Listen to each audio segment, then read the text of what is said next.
Yeah, Body. There's so many bad guys. But I'm going with even thought of David Ambunya. Yes, but then we agreed. David Ambunya. This guy was going in hard. Yeah. As in, he was rock solid at midfield. Yes. No one was getting past him. Yes. And he was making his tackles count. And he was quick on the breakdown. Yes. He just played an exhibition game. As in, if there's a young person who wants to teach how to play at center, just show him a clip of that game of Ambunya. But then I love their partnership with Patrice. Yes. It's beautiful to watch how they can read each other from wherever they are, whatever is happening. But then again, Patrice is just like another Marco. He's just everywhere. But then they feed off each other. Yes, that's true. I think it must be ominous for any center pairing when you look at Patrice. It must be ominous. It's like Nick Baraza and Patrice. It's almost like that level again. You feel David Ambunya? Yes. Like I'm yet to see someone who offloads in a tackle. Like when he's tackled and he's on the almost getting to the ground, his offload is very quick. As we were saying, his defense is very good. So I'll have to agree with you, Joro. That one goes to Ambunya. David Ambunya. Deo, shout out. Shout out. Right, ladies and gentlemen. Especially ladies. Now, come. Right, so last week we kind of took you through the lay of the land, the gridiron. Lay of the land, the gridiron. First time I had gridiron, I read it. Gridiron. Gridiron. You read it like a kuyo. That's why I think I was something else. Like a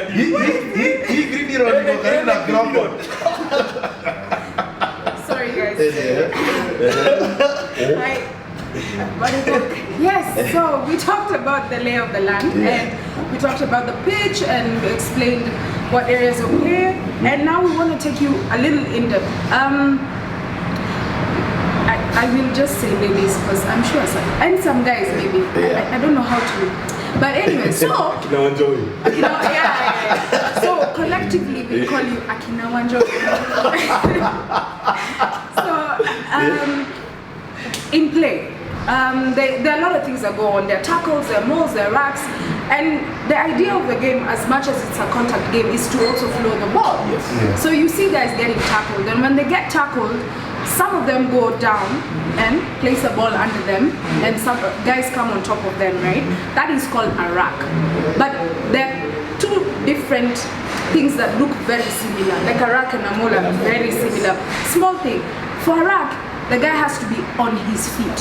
Yes. Right? The guy on the rack. The guys coming into the rack have to be on their feet, right? And then a rack is not moving. Yes. So a maul is almost similar, but then it's moving. But then a rack, you're on the ground, and then the guy takes kicks. You can't use your hands basically. You have to use your feet to move the ball to the guy at the back to restart play. So basically, what a rack is just to get the ball moving. So you don't always have to have a kickoff or kickstart the game American football. No. So this one flows. It flows a bit better. So I hope you understand that, and we'll try and show you a clip of a rack as well when we're explaining this, so you get to understand what it is. So when you come to watch, then you see a rack. Those guys they're not having problems. They're fighting. They're just on the ball. Just to add on to the rack. This rack is what's normally known as the breakdown situation. Basically, the breakdown situation is the period in between when a tackle happens and when the rack is formed. So that period, that's what the breakdown. And most games are won by who dominates. Who dominates the breakdown. So as our expert lady has told you, this is one of the places that's very important in the game. Very, very critical. It's There were some games last night. Yes. That we need to talk about. I don't even know which one to start with. We're going to start with our guys. Not Switzerland versus Moldova. Georgia. Fiji versus Cook Island. No. But I think we should focus on 3 games. Yes. Yeah? Tell us. So, okay, we'll obviously start with the Blacks. Let's stop lying here.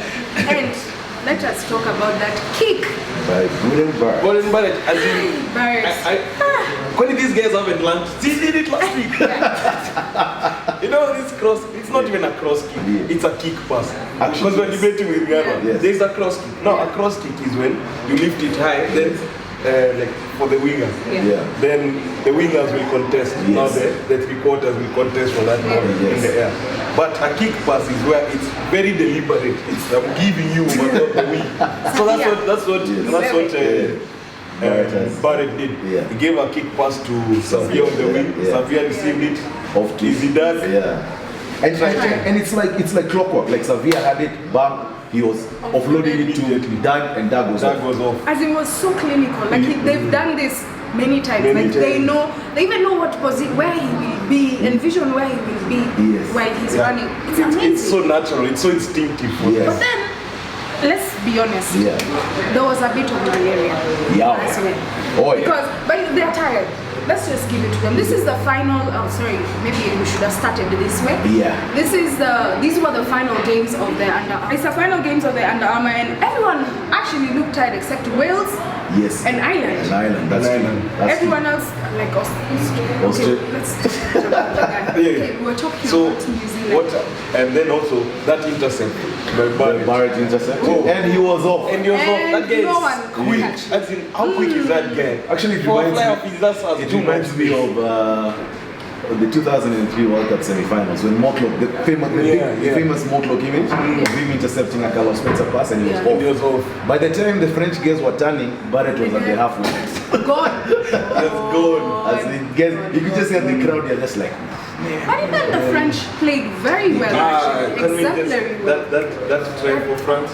It's called Maxime Machinai. You get what? That flick pass. You get as in New Zealand were lost. They did that one we accept. So he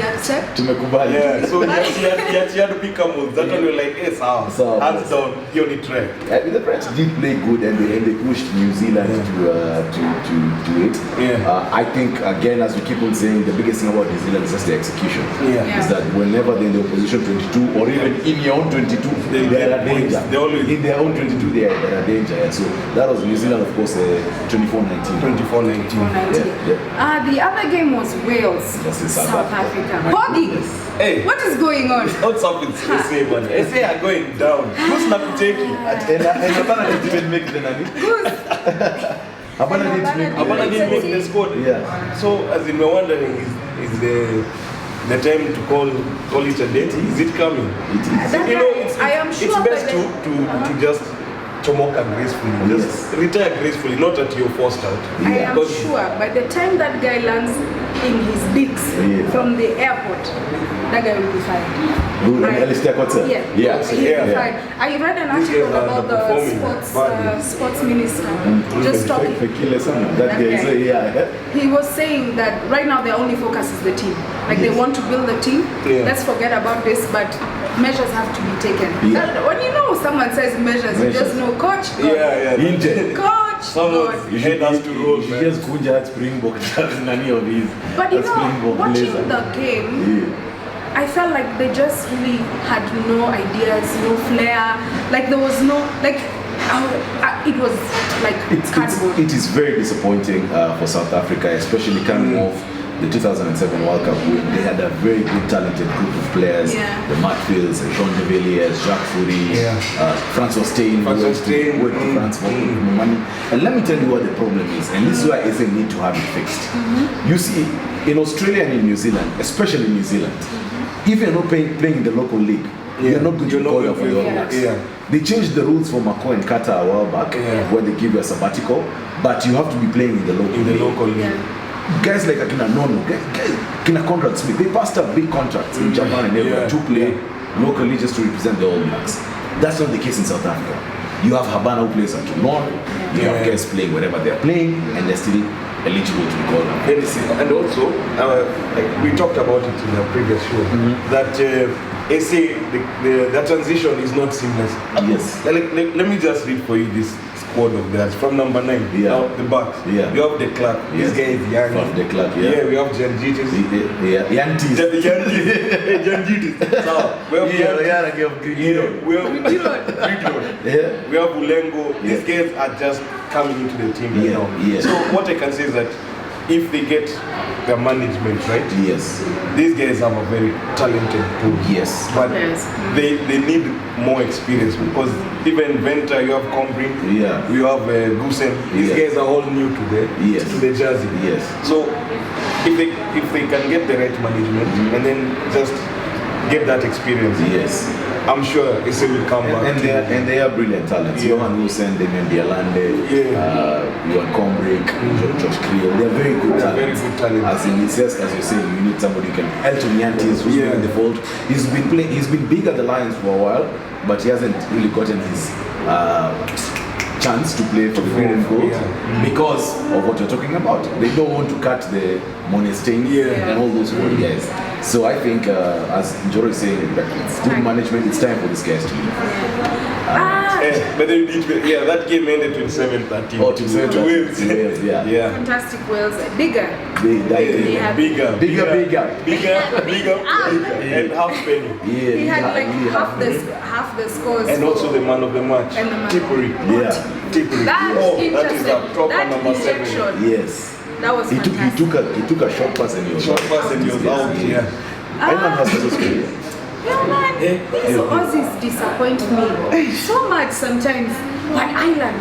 I mean, you have a guy who's injured in Johnny Sexton, who to me I think is the second best flyer in the game right now. After Barrett. Then Paddy Jackson comes in. What I like about Paddy Jackson is a very emotional guy. Like he's charged up about the game. I don't remember if you remember those clips during the 2015 World Cup where they were showing clips of him crying. Like he's that emotional during a game. So Paddy Jackson, you have oh my God, I'm forgetting the inside center. He scored, and he has running lines. Henderson. Henderson. He has the running lines like Brian O'Driscoll. So you have a decent team who these guys, and they are fairly young team. But and this is the first time in their history that they've beaten all Southern Hemisphere teams in one tour. So you have to give them that. Ireland have played. Very physical. I watched the game and I could, when you got to the second half or 39th minute, you could tell they were getting tired, a bit tired. Also the weather wasn't very favorable, so freezing point again. Maybe they're used to it, maybe they're not, but you could tell Australians were now getting into the game. And these guys looked a bit tired. But then they maintained it. They maintained their defense. Their defense is what like won them this game. That's true.